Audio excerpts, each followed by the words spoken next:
Hello, everyone. Today, I was going to film something about Domestic Violence Awareness Month because it is October and it is towards the end of October, and I haven't filmed something exclusively for Domestic Violence Awareness Month. I will do my very best to I will do my very best to film something in honor of Domestic Violence Awareness Month, in remembrance of Domestic Violence Awareness Month, but I'm not sure that I can do that just yet. Something happened that requires my attention. It requires that I use my platform for what it's meant to be used. So here we go. A couple of things. If you like my content, please like and subscribe, all the things. If you want to let me know what you think, if you want to disagree with me, whatever you want to post or comment, please make sure you comment below. If you hear a tiny voice that's coming through, it is my son because it is close to bedtime as I'm filming this. It is bedtime for him. And he is probably giving my husband a hard time on bedtime. So please excuse the tiny little voice that you may hear coming through the microphone. I will try to make sure that his tiny voice is heard as little as possible, although it is very adorable. So Sunday, on Sunday, October 27th, I was thinking about the dates. Donald Trump had a rally in Madison Square Garden in New York City. Now, just another housekeeping thing. This is unscripted. This is me speaking to my audience. This is me leveling with my audience. And so I will try to not have as many filler words in this video as possible. There will probably be curse words. So if you are sensitive to cursing, my apologies. Now, Donald Trump held a rally. That will be the last time I say his name. I will be referring to him as 45. In the rally, he had several opening acts, we'll call them, before the headliner, which was 45. As things usually happen when there's a headlining act, there are usually opening acts. And so his opening acts included Tucker Carlson he used to be from Fox News. He was fired, or he resigned, and a comedian, among others. Now, the comedian's name I will not be uttering because he's not important. What the comedian said, however, is. And so among the very racist things that the comedian said was something about my beautiful island. So I'm going to give you some backstory about me. I am from Puerto Rico. I was born in Puerto Rico. I was educated for part of my adolescence in Puerto Rico. I visited Puerto Rico often, very often. As a kid, we visited as many as 3 times per year. My mother is from Puerto Rico. My mother was raised in Puerto Rico. My mother went to school in Puerto Rico. My mother went to college in Puerto Rico. My mother went to medical school in Puerto Rico. My father was born in Puerto Rico. My father was raised in Puerto Rico. My father lived the majority of his life in Puerto Rico, except for a short stint that he did over on the US mainland, which is what we refer to the United States um, when we are from the US territories, because of course we live in a colonial society, and we still believe in imperialism. So I am very much Puerto Rican. I am as Puerto Rican as anyone can be, outside of the fact that I was not raised in Puerto Rico. I was raised primarily in New York City, Manhattan predominantly, but I lived in Jersey for a long time. So I grew up commuting from Jersey to New York, but really my life was in Manhattan. Okay. So the piece of shit comedian who believes he's a comedian, people who like him believe he's a comedian. He was the person that had something to do with the Tom Brady roast. As far as I know, he decided. Now, this was not the only racist thing he said, to be clear. However, he decided to say that, or a variation of, I'm not going to play his video. I am not going to include his video in my video because I have heard it way too many times. If you want to see his video, all you have to do is Google search Garbage Island or Island Garbage. And so what he said, I'm paraphrasing, was that there is a floating island of garbage in the ocean. He believes it's called Puerto Rico. Now, us Puerto Ricans are a very, very proud bunch.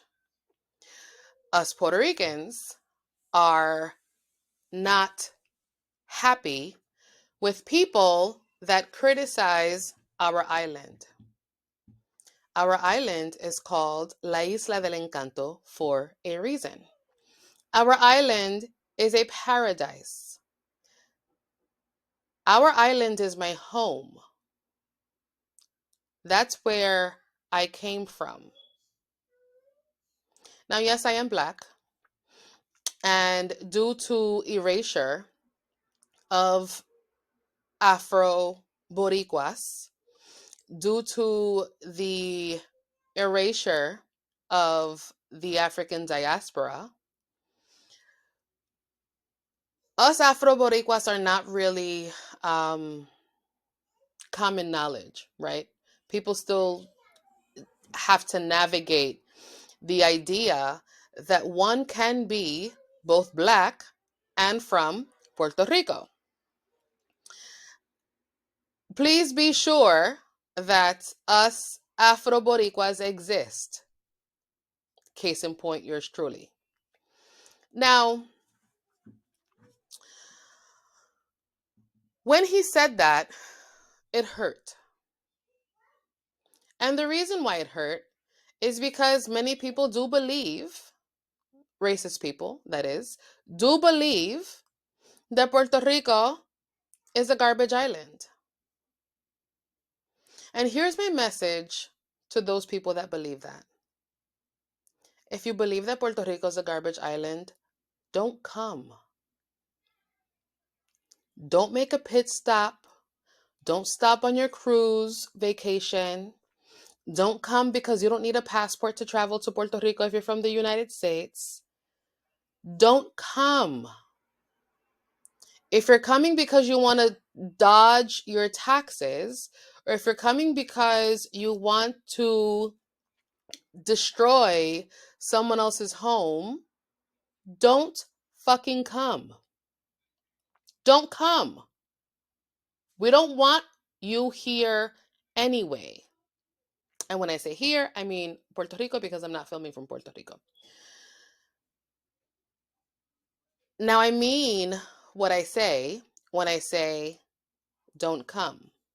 There are plenty of people that travel to Puerto Rico and respect our island and respect our culture and respect the people that live there. So don't come. Now, the issue with what he said, in addition to it being completely inappropriate, completely racist, completely rude, completely distasteful. I like comedians. I can laugh at a good racy joke. Rape jokes are not funny. Racist jokes are not funny.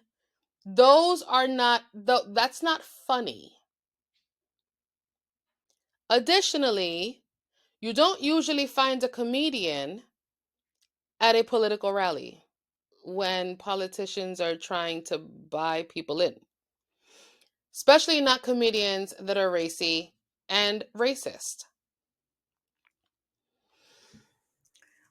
Puerto Ricans have had to do a lot of assimilation to be valid in the United States. Puerto Ricans have had to deal with the S slur, and I don't mean shit.